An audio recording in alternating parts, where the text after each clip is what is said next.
Jaguar F-Type 400 Sport adds 20 bhp to the aerodynamic trim.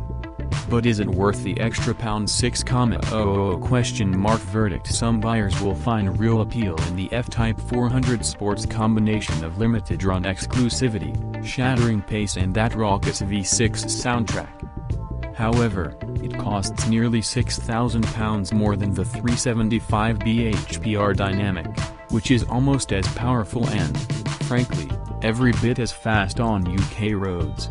We'd be tempted to save the extra cash and spend it instead on a few optional extras for the car and a couple of decent track days. The supercharged V6 version of Jaguar's F-Type never really seemed like a car that was short of performance. But somebody at the firm clearly thinks the gap between the basic cars and its V8 range topper is a bit too big.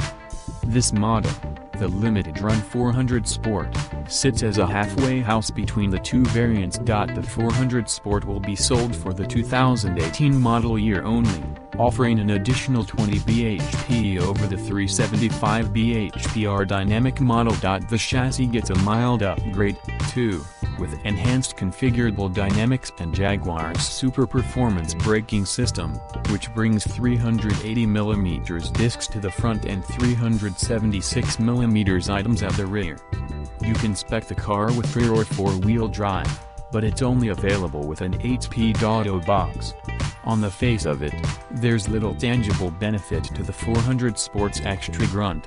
The official 0 to 62 miles per hour time is exactly the same as the aerodynamic model's, 4.9 seconds, while top speed remains at 171 miles per hour. That familiarity carries through to the road, where the 400 Sport feels only slightly different from the more modest V6 variants. That is to say, it is brutally fast, to the point where really exploiting the top end of the performance will have you breaking the speed limit in a matter of seconds. In fact, the only place you can truly tap into the extra power is on the track, where you'll be able to take advantage of the 400's biggest discernible difference over the regular V6 models, its brakes. They have a pleasing bite to them, and even in the heftier convertible we tried showed decent resistance to fade. The rest of the package is as strong as ever, with engaging, precise steering and a gearbox that quick shifts well in manual mode, and accurately second-guesses your intentions in auto. The engine is every bit the hooligan, roaring on startup and then popping and crackling when you lift off the throttle. Downsides? The F-Type still isn't as agile as a Porsche 911 or 718 Boxster, and the ride on the standard 20-inch wheels is at the very limit of what we'd call tolerably comfortable. Other than the new rims, the only other visual cues are the 400 Sport logos.